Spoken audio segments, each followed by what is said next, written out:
I'd like to now introduce Ari Palawi.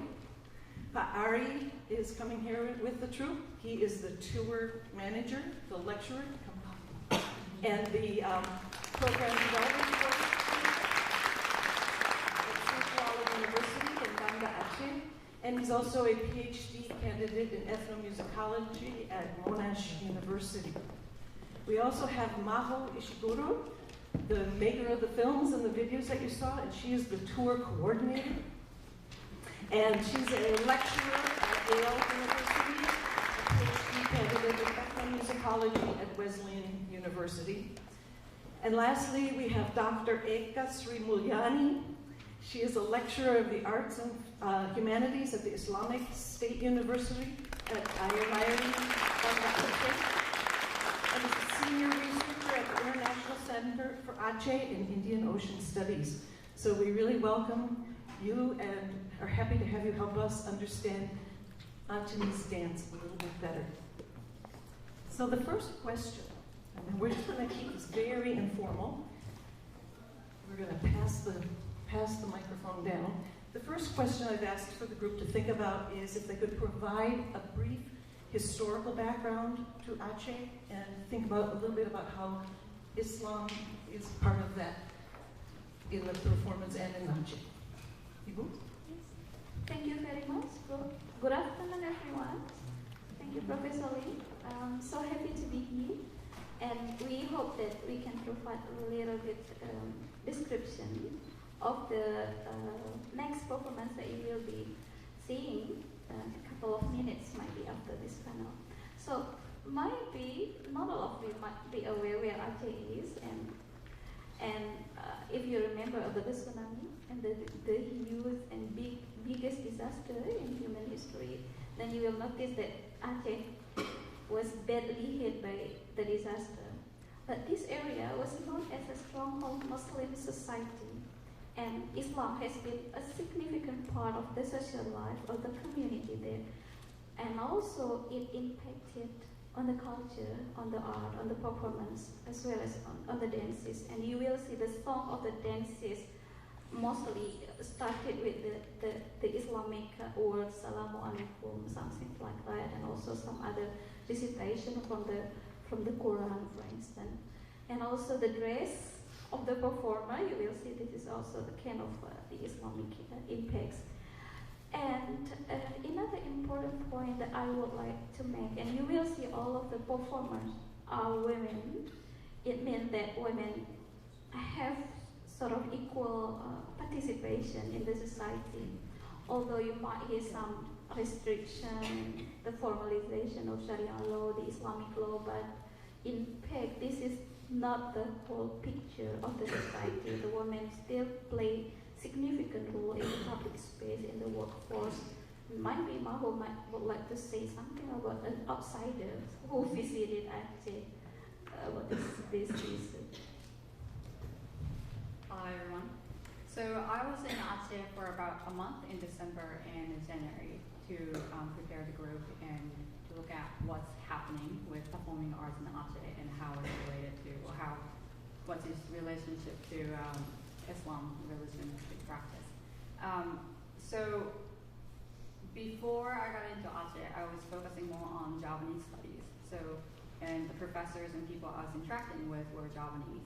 So when I told them that I'm going to Aceh to study their art, Javanese rather were a little bit surprised because I was going to a very strong Islamic region, and they expected me to wear the head cover. And you know, women might not be able to perform. You might not be able to work with those men performers, and that was their comment. So within Indonesia, there is a strong impression that because of the strong stance of Islam in Aceh, women might not take great part in performing arts. But once I got there, that was completely, that was not what was happening. So girls that you will see, the women, young women as well as adults, some adults I guess, they still dance and play music. And that's really what's happening in Aceh. Although within the national impression, it seems like Javanese and other Indonesians might think that in Aceh, women might not have much of a part in performing arts or in public life. So that's sort of what I saw. Could I ask you another question, Maho? And that is, on the video, I noticed that you were able to get shots of inside the mosque. Mm-hmm. Could you describe how you did that? Yeah, so I wasn't particularly sure if I was allowed to do that, so I just went into sort of like not within the mosque, but they have, it's not a courtyard. I'm not really sure what the official name is, but there's the tower that they, yeah, the veranda, I suppose. So there's like a big distance. It's like almost like a garden in between the mosque and the other edge of the property. So I was walking around, and I knew from reading the Torah books and stuff, I was supposed to wear some kind of head cover. So I prepared that myself, and then I wore long sleeves and long pants. So there was not much of skin showing. And then I just asked people who were going to a mosque for a prayer, like, am I allowed to go in? I'm not Achenese, I'm a woman, and I'm not Muslim either. Like, am I allowed to go in and take pictures and take videos? Like, yeah, it's fine. Like, we want you to know what the culture of Aceh is like and how we practice Islam. Because there's so many different ways to practice Islam in the world. And the man I was talking to, he wanted me to know how it's practiced in Aceh, which might be different from how we as an American might see. So that's sort of what was happening when I was taking it. Art?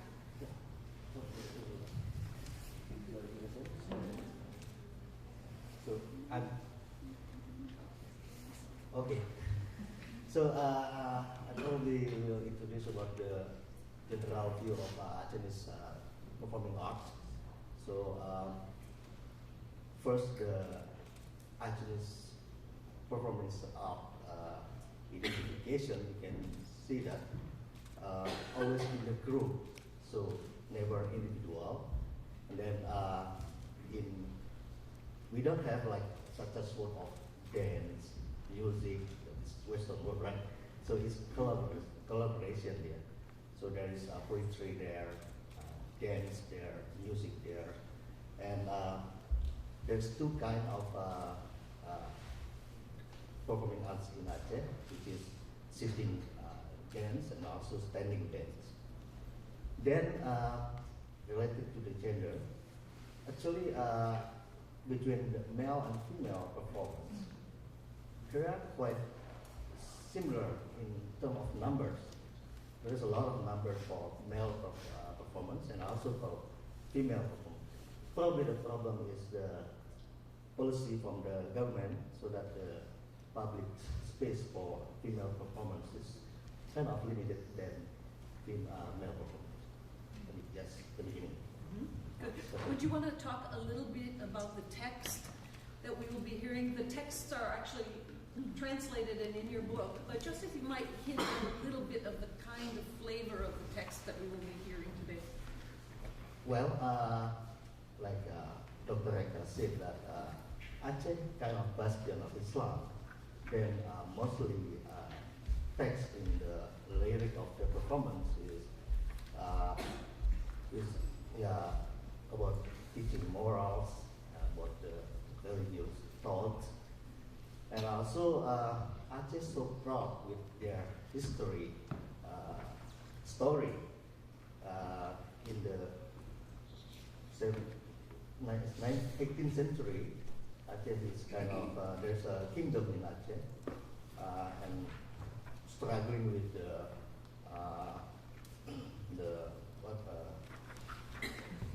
independence and fight with the Portuguese, also Dutch. So that heroic sense is also included in the text, and also. So there are heroic Yes. characters Yes. that we will be seeing today, Yes. but done as a collective, not as individual, No, it's correct. as a collective. Okay. I think I'd like to add some another character of Aceh's performing arts, particularly the song. You also can see the impact of the conflict because we experienced a 32 years conflict between Aceh independent movement and Indonesian central government. So the first, like for instance, the first dance, the song from the first dance you can see in the book say, "In the distance I heard guns and cannons earlier today." So this kind of song is showing that actually conflict and the struggle against colonial power during Dutch colonization of Aceh also represented in art or in the performance. And you also can see from the book, the program today, that most of the words came from La ilaha illallah or greeting to the prophet, some things like that. But I already mentioned that teaching morality, and also at the same time, when we see the impact of the religious, we also realize that also some impact of the political, the politics. For instance, if I remember when I was a kid, I performed the dance. Maybe it's called Laut, and we have a song like, for instance, to praise the president, something to praise the development program and things like that. So art sometimes cannot be separated from socio-political context of the society, from religious values, and from other factors affected the society. But the point that I would like to make is, although you might know and might hear some limitation, right? For instance, women adults are not allowed to perform in a public, but in reality, you still can see from the video and everywhere that a number of women from Aceh perform in front of the public. And even I attended a number of occasions in the Aceh Governor's House, women dancers perform before male and female audiences. And when there is a restriction, actually, for instance, in terms of the dress, it has to be covered, in terms of the young age of the performers. But then some creativity appeared, and then now they started to teach the young girls to perform, and also the dress, although they wear the headscarf, etc. But still, you can see the creativity and like in terms of the way how they put it, is still consider the artistic values and artistic characters. Ibu, could you talk a little bit about, are there districts in Sumatra where it is not customary for women to dance? Okay. There is sort of recommendation from the head of the district saying that it is not allowed for women adults to perform in front of male audiences, only in front of female audiences. But this is only sort of very particular in particular areas. But in other part of Aceh, provincially, there is no such restriction. And still, I observe that the art developed well with another creativity of the people and the artistic performers there. I don't know, maybe Pak Aryo, you would like to say something. I'm thinking that the performance is not only for public, actually. Female role in terms of the performing arts is very significant, even in the domestic life. Like we have Buai, rocking baby here. So and then there is particular performance that, okay, this is for the staging part things, but there's also part of the daily life. So maybe in the political development as Aceh, as part of Indonesia, that we have to kind of follow the rule in the state of Indonesia. Then there are several what you call adat is the complexes of norms, culture, custom. That changed a little bit, and some particular performing art also disappear. In the video, Maho, we noticed actually what Ari was just saying about the dance is also reflecting sort of the daily cultural lives of women. I saw there's the one dance piece where they're with the mortar and pestle making the woo, I guess. Yeah, there's a short clip within the one of the videos that there's a number of, I guess about 12 young girls are dancing, and they're on the floor and has this, what do you call it? It's not like a cup, but I don't know what you call it. Pestle, mortar and pestle. Yeah. So there's a movement that they're using a stick to kind of grind everything, and that's part of their dance.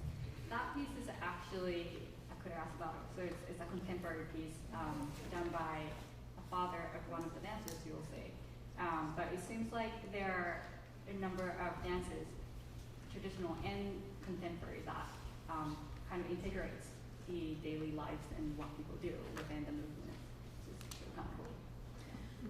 Could somebody speak a little bit maybe to some of the rhythms that we're going to hear today, both the percussive rhythms on the body and also in the instrumentation? Okay. So Okay. probably Andy will demonstrate to us about the instrument of Chinese.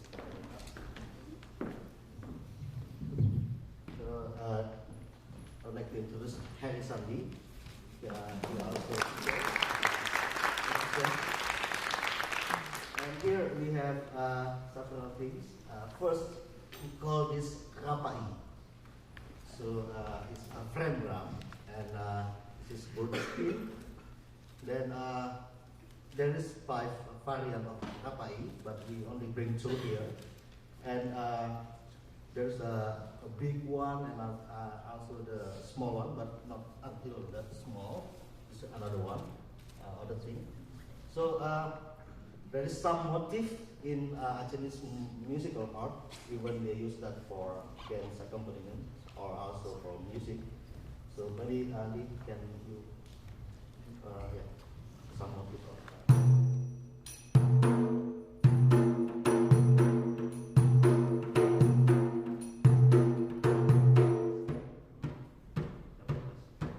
So this motif is called rapai pasi. There's several males, and they play a very big rapai, about maybe 6 until 8. And there's also rapai for the dance, what we call rapai geleng, which is the rapai also used as the main instrument, property for the dance. So the motif like rapai geleng.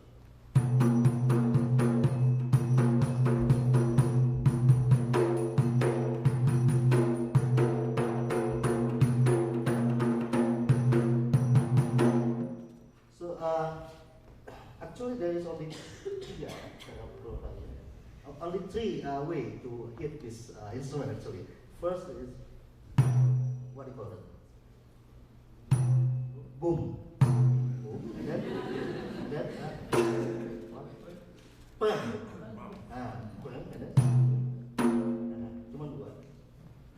What is that? Okay, so boom, bang, chick.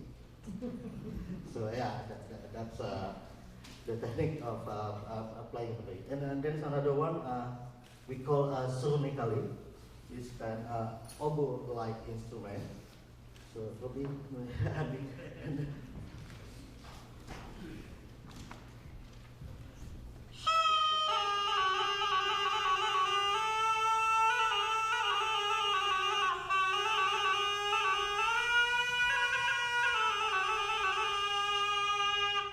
thanks. So, rapai gitu dulu. So, rapai and oboe is the main instrument for Aceh. So Aceh actually, like Ibu said, have 9 linguistic group. So this is Acehese, and there's also Guyonese who live in the highland of Aceh. And if you ever heard about Saman dance, that came from Gayoland, the highland of Aceh. So one of the instruments that they use there is we call the canang. Saya nggak tahu Pak Banda, what do you call it in Bali? Bonang in Java, Bonang in Java, Kajar in Bali.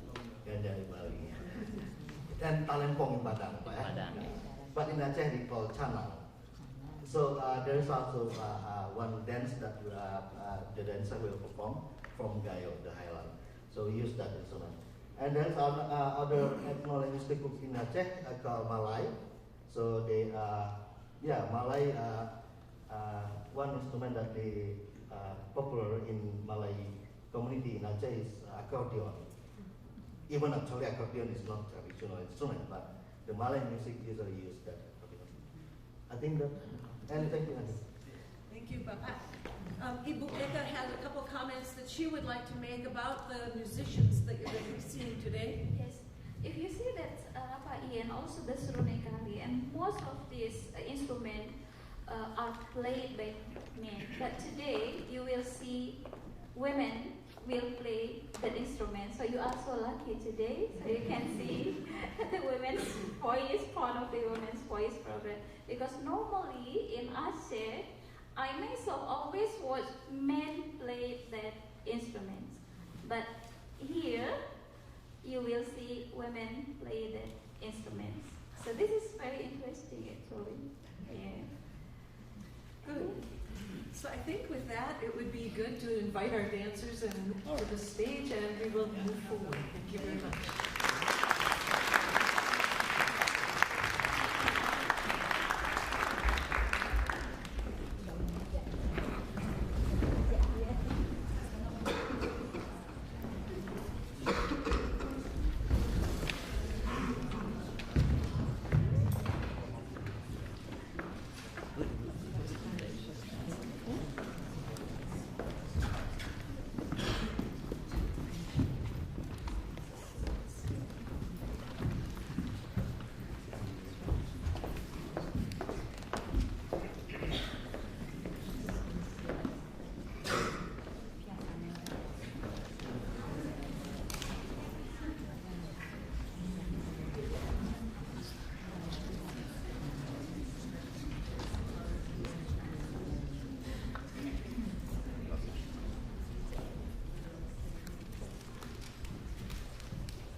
Oh,